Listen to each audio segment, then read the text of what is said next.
እንኳን ለእመቤታችን ለቅድስት ድንግል ማርያም የልደት በዓል በሰላም አደረሳችሁ። በስመ አብ ወወልድ ወመንፈስ ቅዱስ አሐዱ አምላክ። በዚህ ዝግጅት የእመቤታችን የቅድስት ድንግል ማርያምን ተወዳጅ መጽሐፏን ታምረ ማርያምንና የዕለቱን ስንክሳር እናሰማለን። ውድ የባሕራ ሚዲያ ቤተሰቦች ይህ ዝግጅት ለበርካታ የተዋሕዶ ልጆች ተደራሽ እንዲሆን ቪዲዮ ላይክ፣ ኮሜንት እና ሼር በማድረግ እንዲሁም ቻናላችን ሰብስክራይብ በማድረግና የደወል ምልክቱን በመጫን ማዳመጥ እንድትጀምሩ እናስታውሳችኋለን። ታምረ ማርያም መቅድም ዘዘወትር። አንድ አምላክ በሚሆን በአብ በወልድ በመንፈስ ቅዱስ ስም አምኜ የምነግራችሁን የቤተ ክርስቲያን ልጆች ወንድሞቼ ስሙ።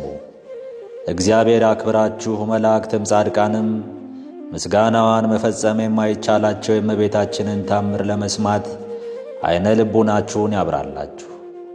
በረከቷ ልመናዋ ከንጉሣችን ጋር ለዘላለሙ ይኑር። ከታምር አስቀድሞ ይህ ይነበብ፣ ሕዝቡም እዝነ ልቡናውን ከፍቶ ይስማ።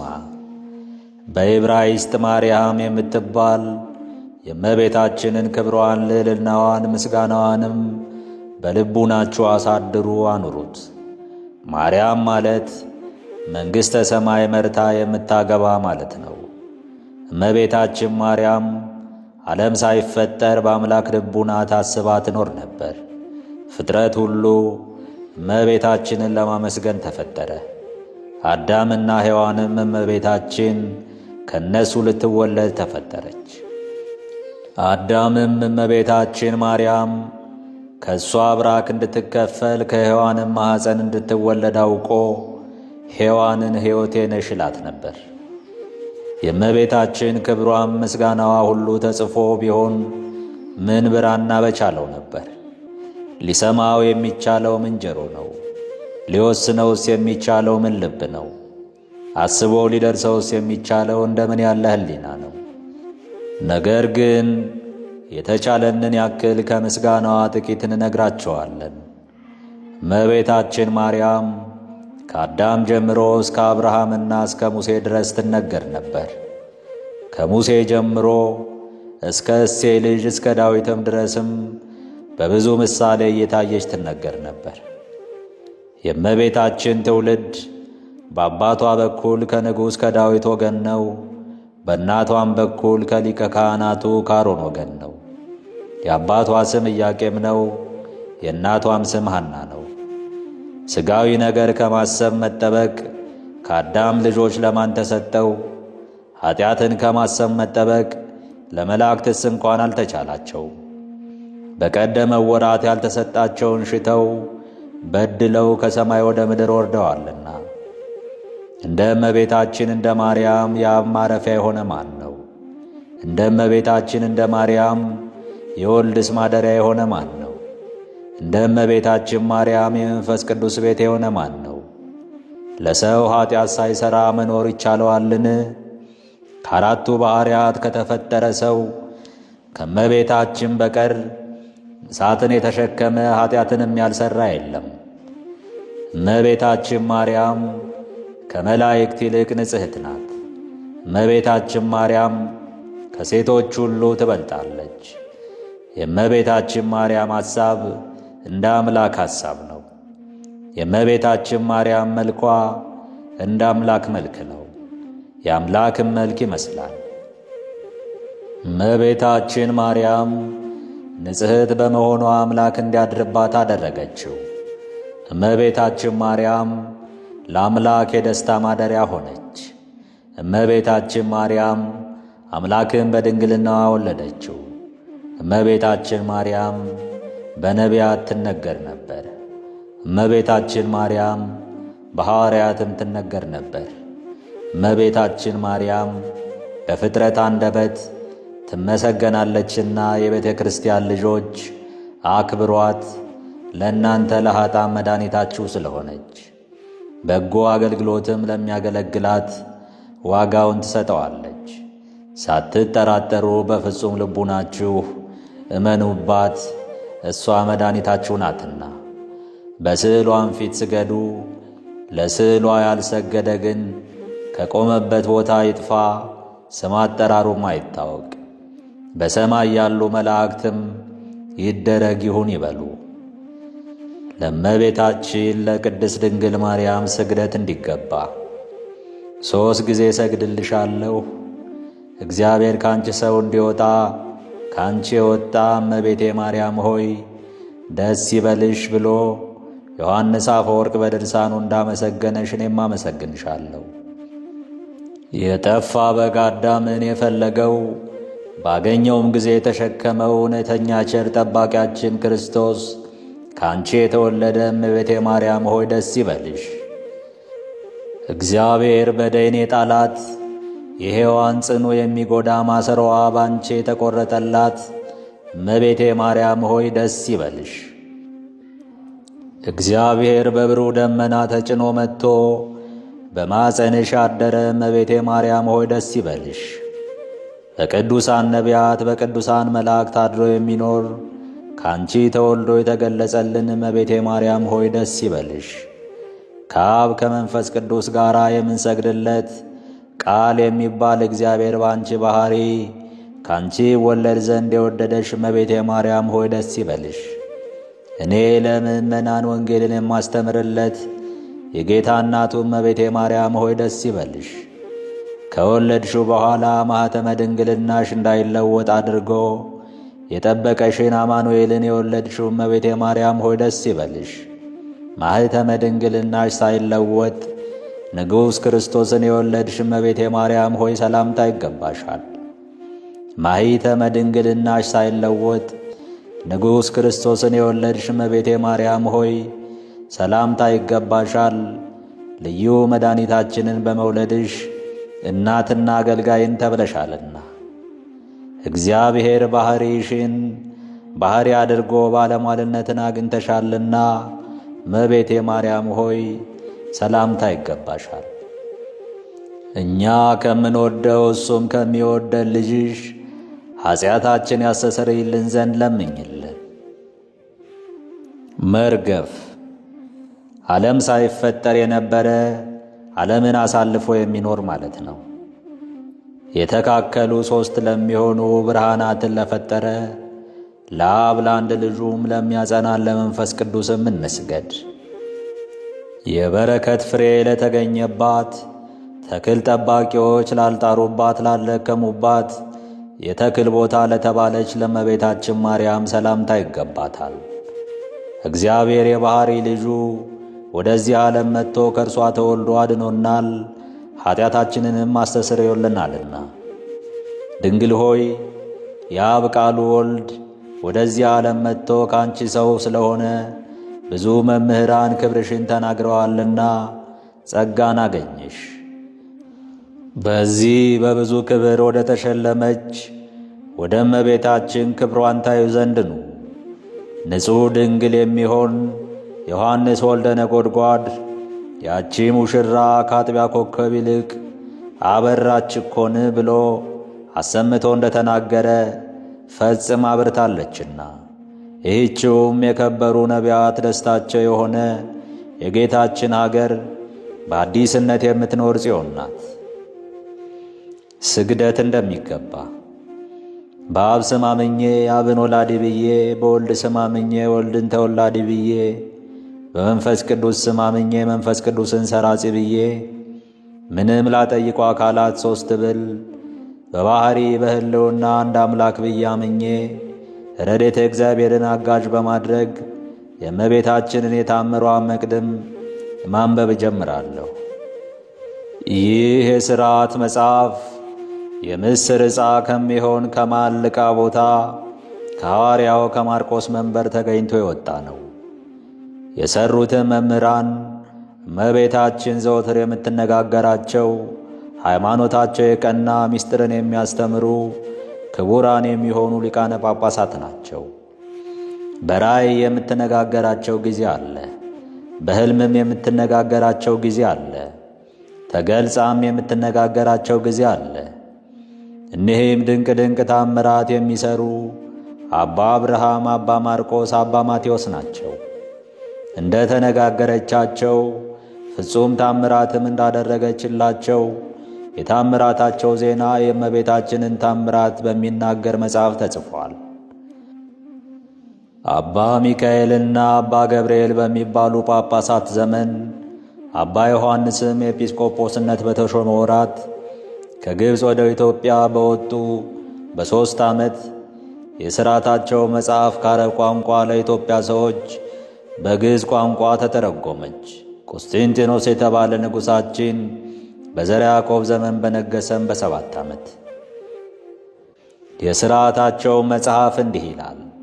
በየሳምንቱ እሁድ በእመቤታችንም 33ቱ በዓላት ሁሉ በቤተ ክርስቲያን ሁሉ በፍጹም ክብር በብዙ ደስታ የእመቤታችንን ታምሯን ማንበብን አያስተጓጉሉ። እመቤታችን ከፍጥረት ሁሉ የከበረች ንዑድ ክብርት ናትና ከእግዚአብሔርም በታች እንደ እመቤታችን የከበረ የለም። በዕለተ እሁድ በእመቤታችንም በዓላት ሁሉ የእመቤታችንን ታምር ማንበብን እንዳያስተጓጉሉ አወገዙ። በዓላቷም እኒህ ናቸው። በነሐሴ በ7 ቀን የተጸነሰችበት ነው። በነሐሴ በ16ም ሥጋዋ የፈለሰበት ነው። ከ16 ጀምረው እስከ 21 ቀን ድረስ እንደ ልጇ ትንሣኤ በዓል አድርገው ያክብሩ። በመስከረም ወር በ10ም የእመቤታችን ስዕል የመሪና ቦታ ወደምትሆን ጸደንያ ወደምትባል አገር ገብታ የተቀመጠችበት ነው። ይህም ስዕል ሥጋን የለበሰች ትመስላለች። ከፊቷም ወዝ ሲወጣ ይታይ ነበር። በዚሁም በ21 ቀን ትከብራለች። በጥቅምት በ21 ቀንም ትከብራለች። በኅዳር በ6 ቁስቋም በምትባል አገር ገብታ የተቀመጠችበት ነው። በኅዳር በ21 ቀንም በታኅሳስ በ3 ቀንም ወደ ቤተ መቅደስ የገባችበት ነው። በዚህ ወር በ21 ቀንም ትከብራለች። በ22 ቀንም ደቅስዮስ የሚባል ኤጲስቆጶስን በዓሏን ያከበረበት ቀን ነው። በዓሏንም ባከበረላት በዚህ ቀን በሰው እጅ ያልተሠራ ሰማያዊ ልብስ ሌላ መምህር የማይቀመጥበት ወንበርም ሰጠችው። በ28 ቀንም ጌታን የወለደችበት ነው። በ29ም መድኃኒታችንን ኢየሱስ ክርስቶስን የወለደችበት ነው። በጥር በ21 ቀን ያረፈችበት ነው። የካቲት 16 ቀንም ተዝካሯን ላደረገና ስሟን ለጠራ የምሕረት ቃል ኪዳን ልጇ የሰጠበት ቀን ነው። በዚህ ወር በ21 ቀንም የምትከብርበት ነው። መጋቢት በ21 ቀን በዓሏ ነው። በዚህ ወር በ29 ቀንም መድኃኒታችንን ኢየሱስ ክርስቶስን የጸነሰችበት ነው። ሚያዝያ 21 ቀንም በዓሏ ነው። ግንቦት በ1 ቀንም የተወለደችበት ነው። መስከረም 10 ቀን ልደቷ ነው የሚሉም አሉ። እኛ ግን በተረዳ ነገር አባቶቻችን ሊቃውንት እንዳስተማሩን ልደቷን ግንቦት 1 ቀን ነው እንላለን። በዚህ ወር በ21 ቀን በግብፅ አገር ደብረ ምጥማቅ በምትባል በተሠራች ቤተ ክርስቲያን ከምሥራቅ እስከ ምዕራብ ከሰሜን እስከ ደቡብ ያሉ ሰዎች ይሰበሰባሉ። ከያገሩም ሁሉ ይመጣሉ። እነዚህ ሁሉ ሰቀላ ጎበር ጥለው ይከትማሉ። ከ21 ቀን ጀምሮ እስከ 25 ቀን ድረስ በፍጹም ደስታ በፍጹም ክብር የድንግልም በዓሏን ማክበር ይጀምራሉ። ድንግልም ከግንቦት 21 ቀን ጀምራ እስከ 25 ቀን ድረስ ሳታቋርጥ በእነዚህ በ5 ዕለታት ከመላእክት ከጻድቃን ከሰማዕታት ጋር ትገለጽላቸው ነበር። ክርስቲያንም እስላምም በጋር ተገልጻ ያዋት ነበር። በፍጹም ክብር በፍጹም ደስታ በዓሏን ያከብሩ ነበር። በ21 ቀን በ22 ቀንም በ23 ቀንም ከእሳቸው ጋር በ24 ቀንም ወደ ግብፅ አገር የገባችበት ታላቅ በዓል ነው። በዚሁም ወር በ25 ቀን ልጇ የደረቁ በትሮችን ተክሎ ያለመለመበት ነው። በሰኔ 8 ቀንም ለሕሙዋን ድኅነት ሊሆን ልጇ ውሃን ከዓለት ላይ ያፈለቀበት ነው። ሰኔ 20 ቀንም ሐዋርያት የተሰበሰቡበት ልጇም ቤቷን ለመሥራት የወረደበት ነው። 21 ቀንም ቤቷን ያከበረበት ነው። ሐምሌ 21 ቀንም ትከብራለች። አምላክን የወለደች በድንጋሌ ሥጋ በድንጋሌ ነፍስ የጸናች የክብርት እመቤታችን በዓላቶቿ ሁሉ 33 ናቸው። እኒህንም በዓላት እንደ እሁድ ሰንበት አድርገው ያክብሯቸው። ከዓመት እስከ ዓመት እስከ ዘላለም ድረስ ምንም ሥራ አይስሩባቸው። አምላክን በወለደች በድንጋሌ ሥጋ በድንጋሌ ነፍስ በጸናች በእነዚህ በክብርት እመቤታችን በዓላት እሁድ በተባለች ሰንበት ሁሉ የእመቤታችንን ተአምር ለመስማት ወደ ቤተ ክርስቲያን ያልሄደውን አስቀድመን ስማቸውን የጠራነው ሊቃነ ጳጳሳት አውግዘዋል። ወንዶችም ሴቶችም ቢሆኑ ደዌ የታወቀ ኃጢአት፣ ሥጋን የሚያስነቅፍ ወደ ቤተ ክርስቲያን መግባት የሚከለክል ሥራ ሁሉ ካልከለከላቸው በቀር እመቤታችን ማርያም ታምሯን የሚናገር መጽሐፍ ሲነበብ የሚሰሙትን ወንዶችንም ሴቶችንም ሁሉ ቢሆን ትባርካቸዋለችና አምላክን በወለደች በድንጋሌ ሥጋ በድንጋሌ ነፍስ በጸናች በእነዚህ በክብርት እመቤታችን በዓላት እሁድ በተባለች ሰንበትም ሴቶችም ወንዶችም በቤተ ክርስቲያን ይሰብሰቡ። ፍቅር ያለው አገልግሎትም ከተፈጸመ በኋላ የወርቅ የብር ጌጥ ያለበት ሽልማታቸውን ከእጃቸው ከጣጣቸውም ከአንገታቸውም ከጆሮአቸውም ከራሳቸውም ያውጡ። ነገር ግን ጳውሎስ እንደተናገረ ሴቶች ራሳቸውን ይከናነቡ፣ የእመቤታችንም ተአምር ለመስማት ልቡናቸውን በመሰብሰብ ይዘጋጁ። ፍጹም ዝምታ ይሁን፣ የሚነጋገር አይኑር፣ የበረታ ይቁም፣ የደከመ ተቀምጦ ይስማ። የእመቤታችንን ተአምር ከማንበብ አስቀድሞ ሊቀ ጳጳሳት ቢኖር ሊቀ ጳጳሳት ይባርክ፣ ሊቀ ጳጳሳት ባይኖር ጳጳስ ይባርክ፣ ጳጳስ ባይኖር ኤጲስቆጶስ ይባርክ፣ ኤጲስቆጶስ ባይኖር ከቀሳውስት የሚበልጥ ቄስ አራቱን ማዕዘን ይባርክ። ከዚህም በኋላ ሊቀ ጳጳሳት ዘውዱን ከራሱ ያውርድ፣ በታቦትም ፊት 3 ጊዜ ይስገድ። ጳጳስም ቢሆን ኤጲስቆጶስም ቢሆን ቄስም ቢሆን 3 ጊዜ ይስገድ፣ በከፍታም ዜማ ይናገር። ለክርስቲያን ሁሉ የእመቤታችን ተአምር መስማት ቀላል አይምሰለው፣ የከበረ ገናና ነውና። ወንዶችም ሴቶችም ወደ ግዝት እንዳይገቡ መስማቱን አያስተጓጉሉ። አስቀድመን እንደተናገርን የታወቀ ምክንያት ኃጢአት ደዌ ካልከለከለችው በዚህች ቀን ታምሯን ሰምቶ የሚቻለው ሥጋው ደሙን ይቀበል። ሥጋውን ደሙን መቀበል ካልተቻለው ታምሯን ሰምቶ ወደ ቤቱ ይሄድ። ሥጋውን ደሙን እንደተቀበለ ይሆንለታል፣ ይደረግልኛል በማለት ቢሰማ። የእመቤታችንን ቃል ኪዳን ታምሯን የሚንቁ ግን የወልደ እግዚአብሔር ሰው መሆን ከማመን የወጡ ናቸው። ከክርስቶስ ወገኖች ከምዕመናን ጋርም አይቆጠሩም። በጴጥሮስና በጳውሎስ በቃላቸው ሥልጣን ፈጽመው የተወገዙ የተለዩ የተረገሙ ናቸው እንጂ። አባ ሚካኤል አባ ገብርኤል በምንባል በእኛም በቃላችን ሥልጣን ፈጽመው የተወገዙ የተለዩ የሆኑ እኛም የእነሱን ሥልጣን ይዘናልና ወልድ በጌትነቱ እስኪመጣ ለዘላለሙ በእውነት የእመቤታችን በዓሏን እንደ እሁድ ሰንበት የማያከብረውን ስለዚህ በማይፈታ በጽኑ ሥልጣን ፈጽመን አወገዝን። የእመቤታችንን በዓላቶቿን የሚያከብር የታዘዘውን የሚሠራ በዚህ መጽሐፍ የተጻፈውንም የሚፈጽም ግን እስከ ዘላለም ድረስ ስሙ የተባረከ ይሁን፣ አሜን።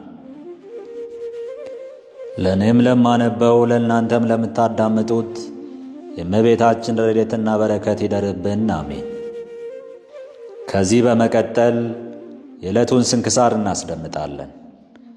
ውድ የባህራን ሚዲያ ቤተሰቦች፣ ይህ ዝግጅት ለበርካታ የተዋሕዶ ልጆች ተደራሽ እንዲሆን ቪዲዮ ላይክ፣ ኮሜንትና ሼር እንዲሁም ቻናሉን ሰብስክራይብ እንድታደርጉና የደወል ምልክቱን እንድትጫኑ እናስታውሳችኋለን።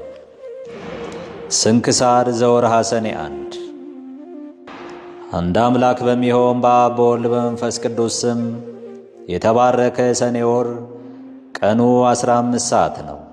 ከዚህም በኋላ ይጎድላል።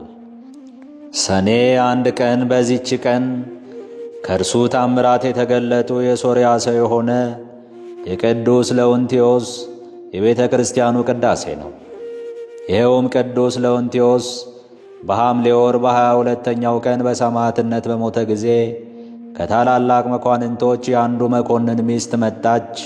ለወታደሮቹም ብዙ ገንዘብ ሰጠች። የቅዱሱንም ሥጋ ወሰደች።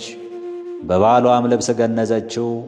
በሳጥንም አድርጋ በቤቷ ውስጥ አስቀመጠችው። በቀንና በሌሊትም የሚያበራ መብራት በፊቷ አኖረች። እነሆም ንጉሥ ዲቅልጥያኖስ በመኮንኑ ባሏ ላይ በሆነ የሥራ ምክንያት ተቆጣ። በአንጾኪያም ከተማ በወህኒ ቤት አሰረው። ቅዱስ ለውንቲዮስም ለሥጋው መልካም ለሠራች ለመስፍኑ ሚስት መልካም ዋጋዋን ሊከፍላት ሽቶ በዚያች ሌሊት በወህኒ ቤት ለባሏ ተገለጠለት። በወህኒ ቤቱም ብርሃን ወጣ። ለመኮንኑም የራሱ የሆነውን በቤቱ ያለውን የሚያውቀውን የወርቅ ልብስ ለብሶ በጎልማሳ ፈረሰኛ አምሳል ተገለጠለት። ከዚህም በኋላ እንዲህ አለው፣ አትዘን፣ አታልቅስም። ዛሬ ከዚህ ወጥተህ ከንጉሥ ጋር በማዕዱ ትቀመጣለህና ከዚያም ወደ ቤትህ በሰላም ትሄዳለህና።